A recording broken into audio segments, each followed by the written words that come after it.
Yo, what up? It's your boy IMD Walk, and this is a true story about how I got considered for a Grammy. So check, I'm from Dallas, Oak Cliff, Carter High School in the marching band, jazz band, go to college on a music scholarship, UAPB. In fact, the same school Big Tuck he went to, same school in the band section, drum section, he went, shout out to Crank. And man, I've always produced music and loved music, but it was also something that was very risky for me because if you're familiar with hip hop, it can be very volatile. It can be it's a lot of late nights, a lot of nightclubs, and just sometimes the atmosphere may not be the safest. And so I spent many years producing music. Big shouts out to the homie ME. In fact, we got a record about to come out right now, Mr. Dance Like a Stripper. And really, that's somebody who's shifted the industry. And so I'm always identifying ways to shift the industry, but also understanding that I'm part of the industry. So I realized working with ME, I understood that I could storytell, and music tells stories. And so I moved out to LA after having a chance to produce music for TV and film, and producing music for shows like Power, The Bachelor, and getting placements really showed me that you can have a viable business without the risk of the industry or the risk of the neighborhoods or just the risk of being in nightclubs. I was a club promoter, so I know what that industry is like. I know it's very volatile and tough. And so when I learned how to really make music for TV and film, it taught me how to construct it in a way that makes other people want to be interested in it. Not just from the consumer standpoint, but I started to make music for the industry. And so making music for a music supervisor, 3, 2, 1. So making music for a super 3, 2, 1. So making music based on what's called a creative brief, the music supervisor tells me a synopsis of the scene. They give me the framework of the parameters of the length of time. They give me some of the story background. So now I'm not just making something that I think people are gonna like or would want to be interested in to generate dollars. I'm making something very specific. And so it's the same as imagine making food for somebody and they tell you exactly what they want. You're gonna cook it up exactly the way they need it. And so I was able to do that really well and written a couple of songs. And so I took that same understanding and said, well, man, if I make an album, I don't want to just do like rap, or I don't want to just do jazz, or I don't want to just do like cinematic type scoring film. I want to do something that really shows the whole breadth of music based on my experience. Like I said, I mentioned, you think about the orchestra, the black orchestra is the black band. And so my approach to making music, even spending time with some of your favorite singers, Brandy, I was in the studio with Ray J, Pharrell, and seeing these people's process and them go through the same process that I did in these studios is like, okay, it's not as complex as I thought.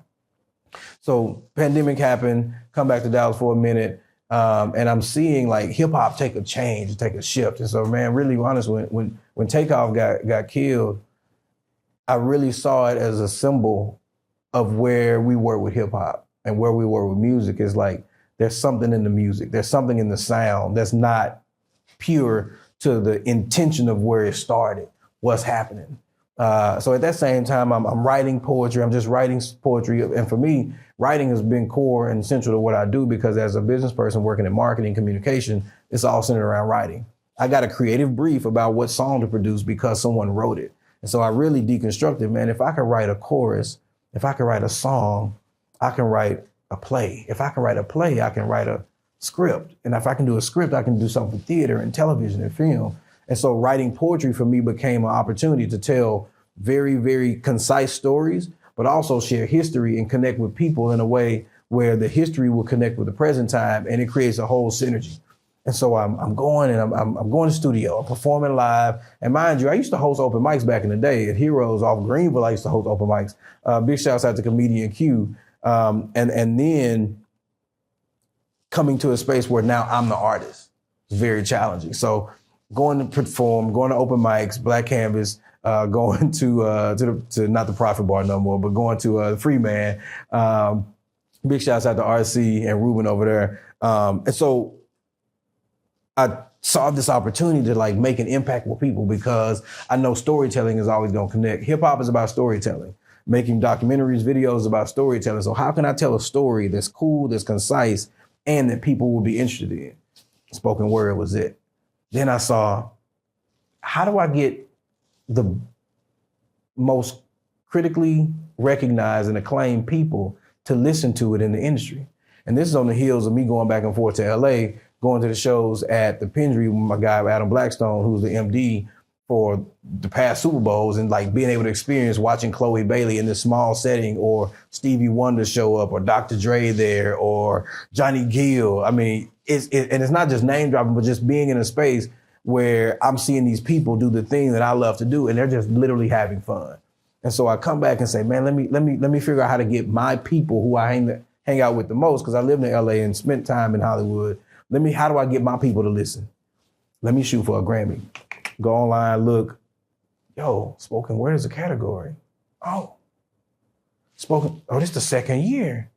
Well, let me go back and hear the first album. Oh, big shouts out to Jay Ivy.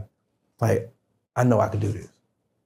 And not because it's better than anybody, it's just me saying, I know that I can do this, because I take my experiences of being in nightclubs and understand how the crowd watch and how the crowd moves and what they respond to watching film, because I produce documentaries and film and projects. Going back to my music production side, where I can make something that's gonna tell a story, I need to create something that also will create something else.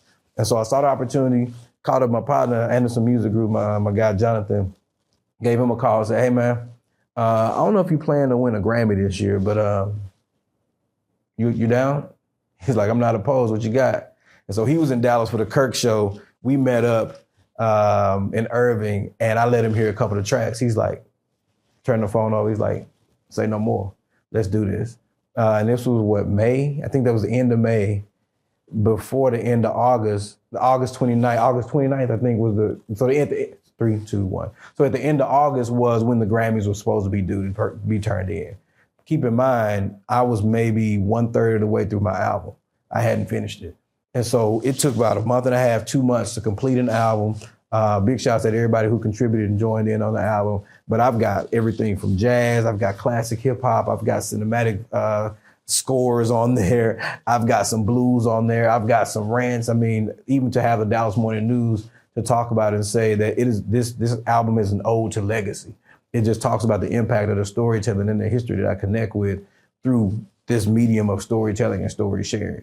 And the thing I love about poetry and spoken word really is that it's not even what it's not. It is hip hop, it is gospel, it is R&B, it is blues, it is jazz, it is all these things, which is the cornerstone of what hip hop is, which is the cornerstone of what Black expression is, particularly Blacks in America. And so when we look at all these genres and all the popularity of what drives business, is Black culture, is Black intellect. So let me take something and put into an album that my peers can appreciate, that my city can represent and like and love, and let's do something big. And so the Grammys became an option. And so now there will not be a year I don't have a Grammy, and now 3, 2, 1. There will not be a year I don't have a Grammy, at least in consideration for one of the highest achievements in recording, because I understand how to connect with the people. I understand that I'm creating something groundbreaking, and the feedback that I get from the elders to the youngsters is, that's a masterpiece. That's my true story of being nominated for a Grammy.